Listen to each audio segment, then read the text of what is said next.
তা দেখবেন কিছু মানুষ আছে জাতের পাগল, এমন জাতের পাগল যাদের সাথে একজোট হয়ে থাকে। সেই একজোটের মানুষগুলোর কাছ থেকে লাথিগুতা খেলেও দেখবেন ওই একজোটের যেই সুতার শক্ত বাঁধন সেটা ধরে রাখার জন্য কখনো দোষ থাকা সত্ত্বেও তাদের বিরুদ্ধে একটা টু শব্দ বা আওয়াজও করবে না, অথচ কোনো কিছুরই অভাব নেই। কিন্তু তারপরেও যেটা ন্যায় আর অন্যায় দুইটার তফাৎ বুঝতে পারলেও সেটা মুখ খুলে প্রকাশ করবে না। অথচ যাদের সপক্ষে কথা বলছে এমনও হয়েছে তারই পিছনে সেই সপক্ষের লোকজনগুলো তাকে বিভিন্নভাবে নাস্তানাবুদ নাজেহাল গালিগালাজ সব কিছুই করেছে। এবার বলি, কিছু মানুষ অন্যের সম্পত্তি যেমন দখল করে, দখল করতে করতে তাদের মাথার ব্রেইনের অ্যামিগডালা অংশটা এমনভাবে কনভার্ট হয়ে যায় যে তারা যে কোনো জিনিসকে নিজের মধ্যে নিজের প্রবল পজেসিভনেস দিয়ে নিজের ভাবতে শুরু করে। কিছু কিছু বিশেষ যেমন শব্দকে তারা নিজের প্রপার্টি ভাবতে শুরু করে দেয়। যেমন ধরেন সুইসাইড শব্দটা। আচ্ছা, এই শব্দটা কি কারোর বাপের সম্পদ? যে বিশেষ কিছু মানুষ যদি এই শব্দটি অ্যাপ্লাই করে তাদের ক্ষেত্রে সেটা হুমকি হিসেবে ব্যবহৃত হয় না, কিন্তু অন্য কেউ যখন হ্যাকি শব্দটা ব্যবহার করে সেটা নাকি হুমকি হয়ে দাঁড়ায়। তো বলছি কাদের কথা? ডাইনি মালকিন আর তার পরিবারবর্গের কথা। তার পরিবারবর্গের বিশেষ এক সদস্য যাকে তিনি নিজেই পছন্দ করে এনেছেন, সে নাকি মাত্র বিবাহের 3 মাসের মধ্যেই কি ঝামেলাজনিত কারণে সুইসাইড করতে চেয়েছিল, এবং তার মাই সেটা নাকি আবার বলে বেরিয়েছে সবাইকে। ও, সে সুইসাইড করতে চাইলে সেটা ভালো, নিজে যখন কিনা পোষ্যের সঙ্গে একদম একদম সাপে নেউলে ছিল তখন হ্যাঁ এমন কিছু করবে, একদিন একদিন একদম সুইসাইডই করে ফেলবে।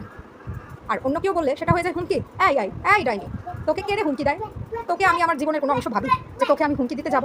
হ্যাঁ, তোর কি সেই দায়িত্ব জ্ঞান আছে যে আমি আত্মহত্যা করলে তুই দায়ভার নিবি? তোর সাথে আমি আমার জন্মের সময় তো চুক্তিপত্র সই করে এসেছিলাম না, যে তোর অপূর্ণ সমস্ত আশা আকাঙ্ক্ষা সমস্ত কিছু একমাত্র এবং একমাত্র আমি পূরণ করব। ওই যে তুই নিজে ডাক্তার হতে পারিস নাই, আমাকে করতে চেয়েছিলি, আমি সেটা আপ টু স্ট্যান্ড কমপ্লিট করি নাই। যতটুকুই কমপ্লিট করেছি তো সেটা তো তোর পরিবারের একজনও করতে পারেনি। কতটা পজিটিভ হলে খুঁজে খুঁজে আবার একজন ওই রকমই ধরে এনেছিস, তারপরে আবার তাকেও পছন্দ হয় না, আবার আরেকটাকে পছন্দ হয়ে যায়। হায় রে ডাইনি, আমার বাপের সম্পদ তো নিজে কুক্ষিগত মুঠো হস্তগত করেছিস তুই পাস, তোর অধিকার আছে, করেছিস। কিন্তু সেটা যাদের জানার অধিকার আছে, যাদের জানার অধিকার নাই, যাদের না জানলেও হতো তারা জানে, কিন্তু যার জানার অধিকার আছে যার তাদের অনেকেই সেটা জানতো না। আর আজকাল সুইসাইড শব্দের উপরেও দখল নিয়ে নিয়েছিস, সেটাকেও সম্পত্তি ভেবে বসে আছিস। তারপর দেখ, তোর যেই বড় দলবল, সেই দলবলের মধ্যে কিছু আছে মানবিক বোধ সম্পন্ন, কিছু নিজেদেরকে অনেক আপডেট করেছে, কিছু কুত্তার লেজ চোঙার ভিতর 12 বছর থাকলেও বের করে আনার পর সে বাঁকাই থাকবে। এবং তারা তোর সাথে, তারা কারা? যাদের কুত্তার লেজ 12 বছর চোঙা থেকে বের করলেও বাঁকা থাকবে সেইগুলা। তোর এক চোখামি, পক্ষপাত, দুষ্টতা আরও অনেক অনেক ড্রব্যাক তারা কিন্তু বুঝে, মুখ খুলবে না, কারণ তোর সাথে স্বার্থের জন্য জড়িত। তাই তাদের কাছে তুই নিজেকে দেবী প্রমাণ করিস, তাদের কাছে নিজেকে তুই মহানুভব বানাস, তুই অত্যন্ত দয়ালু। আরে তোর মহানুভবতা, দয়া এগুলোর জন্য তোকে ঈশ্বর অনেক পুরস্কার দিতে পারে, কিন্তু ঈশ্বর তো আর ওই সমস্ত মানুষ স্বার্থান্বেষী দলবদ্ধ মানুষদের মতো, হায়নার দলের মতো, শকুনের মতো এক চোখা না। পুরস্কার যদি পাস, বিচারটাও সঠিকভাবেই ঈশ্বরের কাছ থেকে কিন্তু ঠিক পেয়ে যাবে। কারণ ঈশ্বর শুধুমাত্র তোর ভালো কর্ম দেখছেন তা না, তুই কী কী অন্যায় করেছিস, খারাপ কর্ম কী করেছিস না করেছিস সমস্তটাই কিন্তু দেখছে। কী বলতো, তোর চোখে আমার কোনো ভালো কিছু কখনো পড়েছে? মেডিকেল কমপ্লিট না করার কারণে আমার ছোট ছোট অ্যাচিভমেন্ট, ছোট ছোট সাফল্য, ছোট ছোট খুশি সমস্ত কিছুতে তোর একটা না একটা নেগেটিভ ওপিনিয়ন থাকতই। দেখ, ছোট্ট একটা চাকরি করতাম, ফিনান্সিয়াল কিছুটা ফ্রিডম ছিল। ওই যে আমার মস্তুতো ভাই যে আমাকে অনেক সাহায্য করেছে, শুধু মস্তুতো ভাই না, মামাতো ভাই, মস্তুতো বোন, মামাতো বোন সবাই মিলে অনেক সাহায্য করেছে। তাদের বিভিন্ন অনুষ্ঠানে আমি যদি কিছু দিয়েছি, তুই আবার আমাকে একক ভাগে ডেকে নিয়ে বলেছিস এত কিছু দেওয়ার কি দরকার ছিল? মনে আছে ওই যে মাসতুতো ভাইয়ের মেয়ের অন্নপ্রাশনে আমি একটা ছোট্ট গিফট দিয়েছিলাম, তার সাথে একটা দুটো ড্রেসের সেট। আমাকে বলেছিলি ড্রেসের সেট দেওয়ার কী দরকার ছিল? তোর কাছে মনে হতো আমি এগুলো দেখনদারি করি, লোক দেখানো দিই। আমি এসি কিনেছি তো সহ্য হয়নি, বলছিলি তোকে কি একটা এসি আমি দিতে পারি না? আরে কত যে দিতে পারিস, ফ্রিজ যে দিয়েছিস সেটাও কয় সেফটি নিব? সিএফটিকে তুই বলিস সেফটি, 9 সিএফটির বেশি নাকি আমার লাগবে না, দুইজনের সংসার, ছোট পরিবার, মানে কত সেফটির দিবি সেইটাও তুই বলে দিয়েছিস। ইনফ্যাক্ট তোর বাজেট হচ্ছে গিয়ে কত, 25,000, সেটাও তুই বলেছিস। অথচ আমি কিন্তু তোর কাছ থেকে তুই যে দিয়েছিস সোফা, ফ্রিজ, আলমারি একটাও নিতে চাইনি। কিন্তু এখন মনে করি যে হ্যাঁ, পারিবারিকভাবে যখন হিন্দু সম্প্রদায়ে মেয়েদের বিয়ে হয় বাপেরা তো দেয়, আমার বাপ নাই, বাপের পরিবর্তে তুই যেটা করেছিস ঠকিয়েছিস। তুই যে তত জায়গায় আমাকে কোণে হিসেবে বসাতে চেয়েছিস এমন একটাও আছে? কয়টা আলাপ এনেছিলি যে আমি যাইনি সামনে তো ঠিকই গিয়েছিলাম। তুই পারিস নি, এটা তো তোর ব্যর্থতা। নিজের ব্যর্থতা স্বীকার করতে এত কষ্ট হয় কেন? নিজ পছন্দে বিয়ে করেছি, ঠকেছি, তাতেও শান্তি আছে ভাই। আর যারা তোর পছন্দে বিয়ে করে ঠকেছে, হ্যাঁ কি সময় আর পরিস্থিতি। কিন্তু যারা ঠকে আমার মতন ঢাকঢোল পিটিয়ে তারা খুব কমই বলে বেড়াতে ভালোবাসা। নিজের পছন্দে ঠকে সান্ত্বনা তো দিতে পারি যে না, নিজেরই ভুল। তোর পছন্দে বিয়ে করে যদি ঠকতাম, আর এখন তুই আমাকে যেই লাথিটা দিয়েছিস, যেই প্রতারণাটা করেছিস, তখন যদি সেটা হতো, তখন যে মানে কী অবস্থা হতো শুধু সেটাই চিন্তা করি। তো যেখানে ছিলাম তুই আবার আমাকে কিছু দিবি, সেই নিয়ত, হ্যাঁ অবশ্যই। হাতে এখন টাকা গুঁজে দিস অনেক কিছু কেনার জন্য, সেটাও কিন্তু বাইরের কোনো মানুষের সম্মুখে, বাইরের মানুষের সাপেক্ষে। তোর বহুত কেচ্ছা কাহিনী আছে রে, বহুত। বুঝতে পেরেছিস? কয়টা বলবো, কয়টা বলে শেষ করবো? তোর কেচ্ছা কাহিনী বলতে বলতে তোর পেয়ারের ভাড়াটিয়া নিয়ে ভিডিওটা আনতেই পারছি না। ভিডিওটা একটু ইউনিক করবো ভাবছি, একটু ভালো এডিটিং, একটু ভালো সাউন্ড কোয়ালিটি, একটু মানে একটা জাস্ট একটা সেরা আমার লাইফের তৈরি করা যেসব ভিডিও এই পর্যন্ত আমি বানিয়েছি সবচেয়ে সেরা ভিডিওটা আমি দিতে চাই ওখানে। এর মানে এই না যে আমি তোর মতো আবার তিলকে তাল করবো বা অতিরঞ্জিত করবো। আমার সাথে যা কিছু তারা ঘটিয়েছে, যা কিছু রটিয়েছে, যা কিছু বলেছে করেছে, সেগুলো নিয়েই ভিডিওটা হবে। একদম সিনেম্যাটিক মোডে বানাবো ভাবছি। তো সময় একটু বেশি লাগুক, অসুবিধা তো নাই, আমার হাতেও সময় আছে, অবসর আছি, কি আর করি।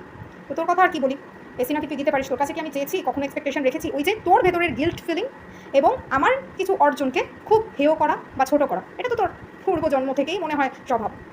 আমার যত জন্ম আগে ছিল বা আসবে, কোনো জন্মে আর যেন আমার তোর সাথে দেখা না হয়, একদম মন থেকে আমি বলে রাখছি, মন থেকে। তো তুই যাদের কাছে ভালো তাদের সাথে যেন তোর কানেকশন বা সংযোগ থাকে, আমার সাথে যেন ইহজন্মে পরজন্মে আর কখনো সংযোগ না হয়। আমার যে মাসুদ বোন আমাকে এত হেল্প করলো, ও নিজের দিকে না ভেবে, নিজের কথা না চিন্তা করে, নিজের কষ্ট হওয়া সত্ত্বেও আমাকে টাকা দিয়ে হেল্প করছে। অর্থ হওয়ার পর ও আমার বাচ্চাকে দেখতে গেছিলো এবং আমার বাচ্চা ফিডারটা ও ধরিয়েছিল। তখন আমি বলেছিলাম যে ও হচ্ছে আমার বাচ্চার দুধমা। তুই আবার তোর ওই পোষ্য কুত্তার কাছে আমাকে নিয়ে কটাক্ষ করছিলি আমি দুধমা বলেছি বলে। বলছিলি আমি নাকি ওর সাথে, হ্যাঁ ওর সাথে আমার বেশ কিছু জিনিস নিয়ে মিসআন্ডারস্ট্যান্ডিং হয়েছিল, অনেক বড় ইস্যুজ হয়েছিল, সেটার পিছনেও তুই দায়ী ছিলি। তুই রে, কারণ তুই তো সবাইকে নেড়ি কুত্তার মতো আমার পিছনে লেলিয়ে রেখেছিলি আমি মেডিকেল ছাড়ার পর। কীভাবে তুই আমাকে গ্রিপে নিবি তার জন্য কত মানুষকে যে ম্যানিপুলেট করে আমার পিছনে লাগিয়েছিলি, এটাতে আমি ওকে দোষ দিই না, ও যাকে সমস্যা করেছে ওকে দোষ দিই না। তো আমি বলেছিলাম ও দুধমা, তো পোষ্যর কাছে বলছিলি কি, হ্যাঁ আমার নাকি যখন কাজ লাগে মানুষের বা স্বার্থ, তখন আমি তাদেরকে খুব প্রশংসা করি, এটা সেটা করি। তুই আমার ভালোটা দেখেছিস কবে? দেখেছিস কবে? একদম আমার জন্ম থেকে তুই আমার ভালো তো দেখিস না। তুই যে কত বদনিয়তা আমাকে জন্ম দিয়েছিস, সেটা আমার চেহারা, আমার গায়ের রং, আমার মেন্টালিটি দেখে বুঝতে পারিস না? পারিস না? পারবি কীভাবে? তুই তো নিজেকে অনেক সুপিরিয়র মনে করিস, ভগবানের চাইতেও বেশি মনে করিস। আরে উঠতে উঠতে উঠতে উঠতে সব কিছুরই কিন্তু একটা জায়গায় গিয়ে থামতে হয়, ঠিক আছে? এটা মনে রাখিস। ভাড়াটিয়া মেয়ের সাথে অসমবয়সী বন্ধুত্ব পাতিয়েছিস, পেট উজাড় করে তোর মোটা নারীর সমস্ত কথা বলিস। তো তার কাছে বলেছিস আমি নাকি আমার কোনো আত্মীয় স্বজন দেখতে পারি না। তো মাঝে মাঝে তো বলতে শুনি আমি নাকি আমার বাপের বাড়ির আত্মীয় স্বজনদেরকে খুব তাদেরকে তেল মেরে চলি, হাত করে রাখি, তাদের সাথে একজোট হই। কিন্তু আমার জানা মতে আমি আত্মীয় স্বজন দেখতে পারি না এরকমও নয়, আবার কারোর পেটে ঢুকে তোর মতো তেলবাজি করি এরকমও নয়। আর তোর যে পোষ্য কুকুর অনেককে অজগর বলে, সেই অজগরেরা তারপরেও লেজ নাড়তে নাড়তে, ঠিক আছে, র্যাটল স্ন্যাকের মতো র্যাটলিং করতে করতে তাদেরই কথা বলে। তোর পোষ্য কুত্তা কয়টা আত্মীয় স্বজন, বিশেষ করে তোর সাইডের আত্মীয় স্বজনকে দেখতে পারে রে? কই, সেটা তো বলতে শুনি না কাউকে। সেটা তো খুব সুন্দর করে ঢেকে রাখিস। এক চোখ আমি তো ভালোই পারিস। তোর মতন ডাইনির পেট থেকে আর যে কোনো মেয়ে সন্তান বের হয়নি, আমার কপাল খারাপ দেখে আমাকে বের হতে হয়েছে। তোর মতন ডাইনিদের পেট থেকে কোনো কন্যা সন্তান হওয়াই উচিত না। তারপর আমার ছোটো খালার মেয়ে, কেন তাকে বাসায় দাওয়াত করে খাওয়ালাম, এটা নিয়েও কত কথা। কী দরকার ছিল? এত খরচ করার কী প্রয়োজন? এত বলার কী ছিল? বহুত করেছিস। আরে এগুলো তো আমি তোকে দেখেই শিখেছিলাম। আমাকে সারাক্ষণ এক রুমে বন্দি রেখে পড়াশোনার জন্য এত চাপ দিয়ে যেই বাসায় আসতো না কেন, পড়ালেখার জন্য চাপ ছাড় নাই। মানুষের সাথে গল্প গুজব করতে আমায় দিবি না, কিন্তু আনন্দ ফুর্তি সব নিজে করবি, নিজে একলা একলা হা হা হি হি হো হো। তখন যদি আমি মানে এই ব্যাপারটা নিয়ে, কারণ আমার তো মাথায় থাকতো যে তুই আমাকে পড়া থেকে তো ছাড় দিবি না, সেটা নিয়ে যদি আমি যে কেউ আসলে, হ্যাঁ আমার পড়া ডিস্টার্ব হয় একটু বলতাম, তাও তো বলতি না যে কেউ আসলে পড়তে হবে না, এই কথা তো বলতি না, এই কথা তো বলতি না, যার জন্য আমি ওরকম রিয়াক্ট করতাম। আর সেটাকে তুই সবার কাছে বলেছিস আত্মীয় স্বজন নাকি আমি দেখতে পারি না। ভালোই, তুই যা বলিস, তোর ওই বিষাক্ত মুখ দিয়ে যা বলিস, টাকা থাকলে তো তাই সই। হ্যাঁ হ্যাঁ, ভগবান তোকে পুরস্কার দিবে রে, দিবে। ভগবান তো এখন শুধু যারা পয়সাওয়ালা বিরাট বড় লোক আছে তাদেরকেই আসলে পুরস্কার দেয়। তবে আমার বিশ্বাস বিচারও হবে। মানুষের কাছে বলিস আমার মামাতো বোন অত্যন্ত ভালো, অমায়িক, আমার সঙ্গে একটাও খারাপ কথা বলে না, আমিও মানি, স্বীকার করি। ওর সাথে তো আমার কোনো ঝামেলা হয়নি। কিন্তু যখন দেখতাম যে বিভিন্ন অনুষ্ঠানে তুই অটোমেটিক আমাকে স্কিপ করে দিস, তাদেরকে ইম্পর্টেন্স বেশি দিচ্ছিস, তাদেরকে খাওয়াচ্ছিস, দাওয়াত দিচ্ছিস, তখন তো একটু রিয়াক্ট করা স্বাভাবিক। বই কি, রিয়াক্ট না করলে বরঞ্চ সেটা হতো আমার এক ধরনের মেন্টাল ডিসঅর্ডার। ওর বাসায় আসা নিয়ে আমার কোনোদিন অবজেকশন ছিল না, কিন্তু তুই কী করতি, ও বাসায় এলেই আমার কাছে গোপন করতি, আমার সাথে ফোনে যোগাযোগ বন্ধ করে দিতি, কিংবা আমি ঢাকায় গেলে ওকে বাসায় আসতে নিষেধ করে দিতি।